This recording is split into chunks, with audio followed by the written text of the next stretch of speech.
प्रिय छात्रों, मैं अजीत कुमार सिंह सीबीएस क्लासेज में क्लास 11th हिंदी की व्याख्या के लिए प्रस्तुत हूँ। आज हम कबीरदास की पदावली का अध्ययन करेंगे। कबीरदास जी निर्गुण काव्यधारा के प्रतिनिधि कवि रहे हैं। उन्होंने ज्ञान, प्रेम, भक्ति, आत्मा और परमात्मा पर उनका जो दृष्टिकोण है वो बहुत व्यापक है। यहाँ पे पदावली में राम शब्द का प्रयोग किया गया है। कबीर के राम तुलसी के राम नहीं हैं, वो अयोध्या के राजा नहीं हैं, वो दशरथ के पुत्र नहीं हैं। कबीर के राम घट घट में व्याप्त राम हैं, जो सभी में रमण करते हैं, वो विश्व चेतना के प्रतीक हैं।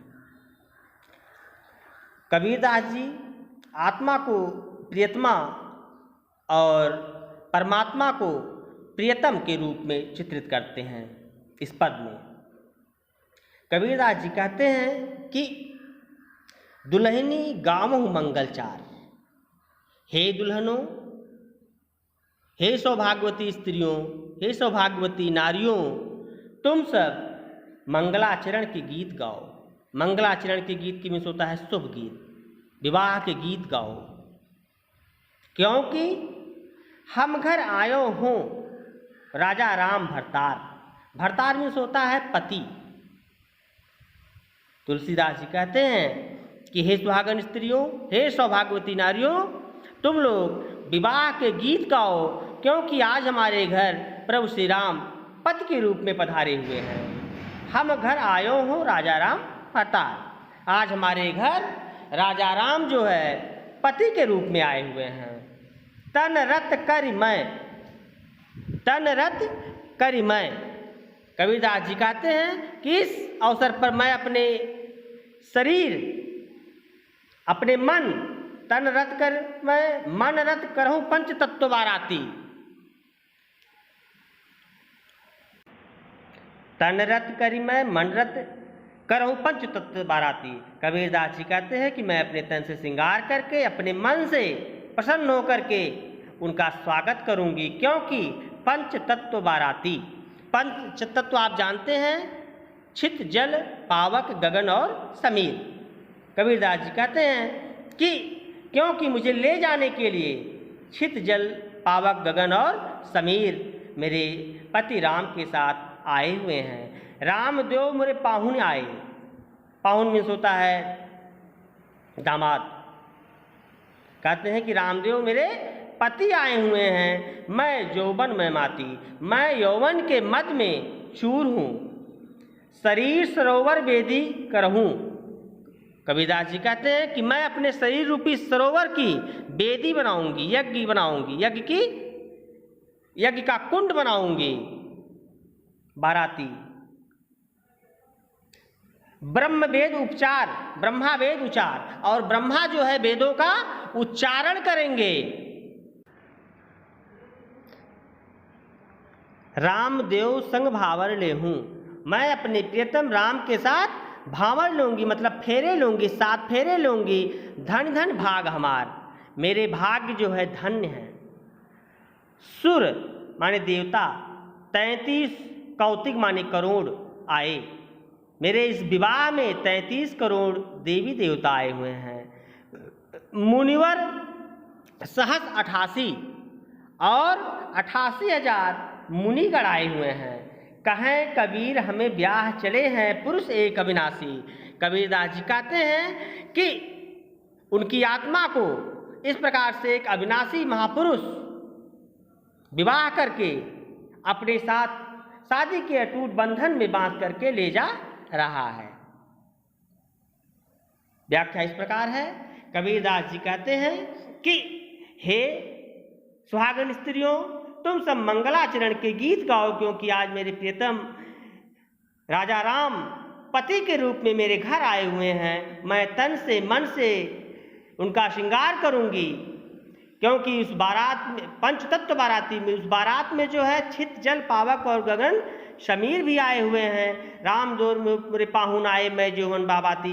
रामदेव मतलब राजा राम मेरे अतिथि आए हुए हैं, मैं यौवन के मद में चूर हूँ। मैं अपने शरीर रूपी सरोवर यज्ञ की वेदी बनाऊंगी, ब्रह्मा वेदों का उपचार करेंगे और मैं अपने प्रियतम राम के संग जो है 7 फेरे लूँगी। धन धन मेरे भाग्य जो है धन्य हैं। कहते हैं कि मेरे इस विवाह में 33 करोड़ देवता आए हुए हैं, 88,000 मुनि आए हुए हैं। इस प्रकार से कबीरदास जी कहते हैं कि मुझे विवाह करके एक अविनाशी पुरुष अपने साथ ले जा रहा है, विवाह के अटूट बंधन में बांध करके। अगला पद इस प्रकार है, बहुत दिनन थे मैं प्रियतम पाए। कबीरदास जी कहते हैं कि बहुत दिनों के पश्चात मैं जीवात्मा अपने परमात्मा रूपी प्रियतम को पाई थी। बहुत दिनन मैं प्रियतम पाए। कबीरदास जी कहते हैं कि बहुत दिनों के बाद मैं जीवात्मा रूपी प्रियतमा अपने परमात्मा रूपी प्रियतम को प्राप्त की हूँ। भाग बड़े घर बैठे आए। कहते हैं कि मेरे बहुत अच्छे भाग्य हैं, मैं बहुत भाग्यशाली हूँ कि बिना किसी साधना के, बिना किसी प्रयास के वो मेरे घर आए हैं। मुझे इसके लिए कोई प्रयास नहीं करना पड़ा। मंगलाचार्य माहि मन राख्यो, मैं मन ही मन मंगलाचरण के गीत गाने लगी, मन ही मन शुभ गीत गाने लगी। राम रसायन रसना चास्यो, राम रसायन, राम मीन्स राम होता है, रसायन मीन्स होता है कोई औषधि, या यहाँ जो भाव है वो है वृद्धावस्था को दूर करने वाली दवा, मोक्ष को प्राप्त करने वाली, दिव्यता को प्राप्त करने वाली औषधि। मैंने राम रूपी रसायन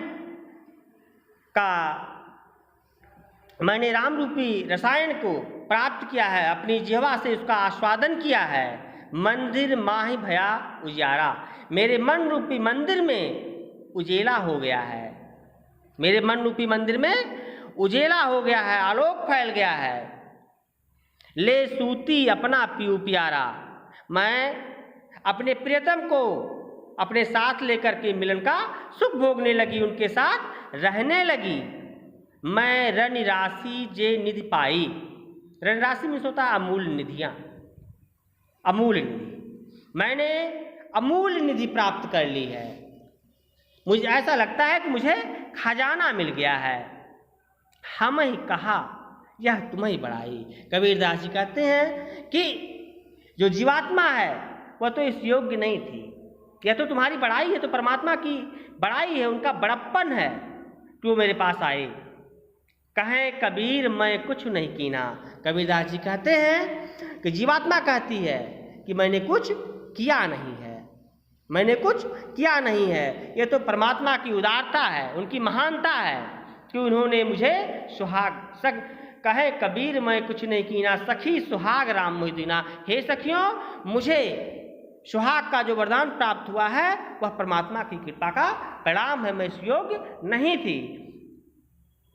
अगला पद इस प्रकार है, संतों भाई आई ज्ञान की आंधी रे। कबीरदास जी कहते हैं कि हे संतों, ज्ञान की आंधी आई हुई है। कबीरदास जी कहते हैं कि हे संतों, ज्ञान की आंधी आई हुई है।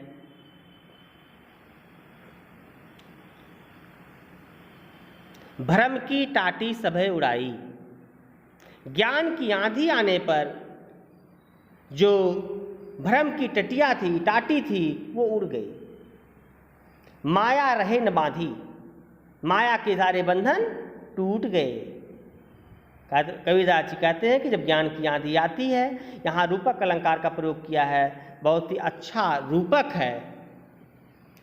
जिस प्रकार से जब आंधी आती है तो कमज़ोर छपरे गिर जाते हैं, उसकी थूनियाँ गिर जाती हैं, वहाँ इस पद में कबीरदास जी ने रूपकों के माध्यम से व्यक्त किया है। कबीरदास जी कहते हैं कि ज्ञान की आंधी आने पर भ्रम की टाटी जो है उड़ जाती है, माया के बंधन टूट जाते हैं। दुचते की दो थूनी गिरानी, दुविधा जो हमारे अंदर तृष्णा होती है, दुविधा होती है, उसकी जो दोनों थूनियाँ थी वो गिर जाती हैं। मोह बंडीला टूटा। और मोह का जो बंडीला आप जानते हैं, बंडीला उसे कहते हैं जो छप्पर के बीच में मोटा सा लकड़ी या बांस लगा होता है, उसी को बंडीला कहते हैं।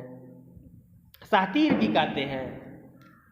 और ज्ञान की आंधी आने पर वह सहतीर भी टूट गया। तृष्णा छार पड़ी घर ऊपर। तृष्णा मीन्स होता है लालच, लालच समाप्त हो गया।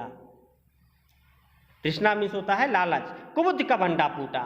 और जब आंधी आती है तो आपने देखा होगा छप्पर उड़ जाता है, और छप्पर जब नीचे गिरता है तो उसके नीचे जो तमाम चीज़ें रखी हुई होती हैं वो फूट जाती हैं। उसी प्रकार से जब ज्ञान की आंधी आती है तो भ्रम की टाटी उड़ जाती है, माया के बंधन ढीले हो जाते हैं, टूट जाते हैं, दुविधा की जो धूनी होती है गिर जाती है, मोह की सहतीर टूट जाती है और तृष्णा समाप्त हो जाती है, और जो हमारी बुरी चीज़ें होती हैं वह फूट जाती हैं, समाप्त हो जाती हैं। जोग जुगुत कर संतो बाधी।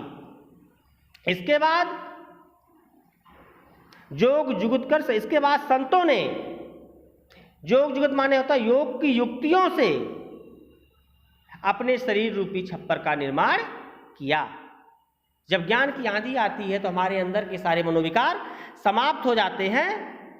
तृष्णा, मोह, माया, लालच, सांसारिकता सब कुछ समाप्त हो जाती है। इसके बाद क्या होता है, हम एक नए घर का निर्माण करते हैं। उसी प्रकार से कबीरदास जी कहते हैं कि जब ज्ञान की आंधी आई तो हमारे अंदर के सारे मनोविकार समाप्त हो गए, और इसके बाद संतों ने योग की युक्तियों से एक शरीर रूपी छप्पर का निर्माण किया। निर्चु छुए न पानी, जिसके नीचे एक भी बूंद पानी नहीं गिरने पाएगा। जब आपको ज्ञान की प्राप्ति हो जाती है तो आप सांसारिक मोह माया के बंधन में नहीं फंसते हैं। इसी प्रकार से कहते हैं कि हाँ, जब ज्ञान के प्राप्त हो जाने पर शरीर में लालच, मोह, लोभ, क्रोध आदि के भाव समाप्त हो जाते हैं। कूड़ कड़प काया का निकस्या। इसके बाद ज्ञान को प्राप्त हो जाए, जिस प्रकार से जब हम नए घर का निर्माण करते हैं उसमें से सारी सामग्री को, जो टूटी फूटी चीज़ें होती हैं उसको निकाल के बाहर कर देते हैं। उसी प्रकार से जब संतों ने योग की युक्तियों के सहारे से अपने शरीर रूपी छप्पर का निर्माण किया तो उसके अंदर, शरीर के अंदर जो भी कूड़ा करकट था, जो भी भाव थे, उसको निकाल के बाहर कर दिया। कब? हर की गति जब जानी, जब ईश्वर की गति को जान गया, जब ज्ञान की प्राप्ति हो गई। आंधी पीछे जो जल बूठा। आंधी के पश्चात जिस प्रेम जल की वर्षा हुई, आंधी के पश्चात जिस प्रेम जल की वर्षा हुई, प्रेम हरिजन भीगा, तो ईश्वर के जन, ईश्वर के भक्त भीग गए। इस प्रकार से कबीरदास जी कहते हैं, कहें कबीर भान के प्रगटे। कबीरदास जी कहते हैं कि कहें कबीर भान के प्रगटे, उदित भया तम सीना। सीना में होता है छीण। कबीरदास जी कहते हैं कि इस प्रकार प्रेम की वर्षा हो जाने के पश्चात ज्ञान रूपी सूर्य का उदय होता है। कहें कबीर भान के प्रगटे, भान में होता है सूर्य। प्रेम की वर्षा हो जाने के बाद ज्ञान रूपी सूर्य का उदय होता है और अज्ञान का समस्त अंधकार उदित भया तम सीना क्षीण। तम मीन्स होता है अंधकार। इसके बाद जो अंधकार होता है संसार का, वह सदा सदा के लिए समाप्त हो जाता है। हमारे हृदय का अंधकार समाप्त हो जाता है। जब ज्ञान की आंधी आती है तो हमारे सारे मनोविकार समाप्त हो समाप्त हो जाते हैं। इसके बाद जब प्रेम रूपी जल की वर्षा होती है तो हरि के, ईश्वर के भक्त भीग जाते हैं। कबीरदास जी कहते हैं इस प्रकार से ज्ञान रूपी सूर्य के उदय होने पर संसार में फैला हुआ, हमारे हृदय में फैला हुआ समस्त अज्ञानता, समस्त अंधकार सदा सदा के लिए समाप्त हो जाता है। आज बस इतना, शेष कल।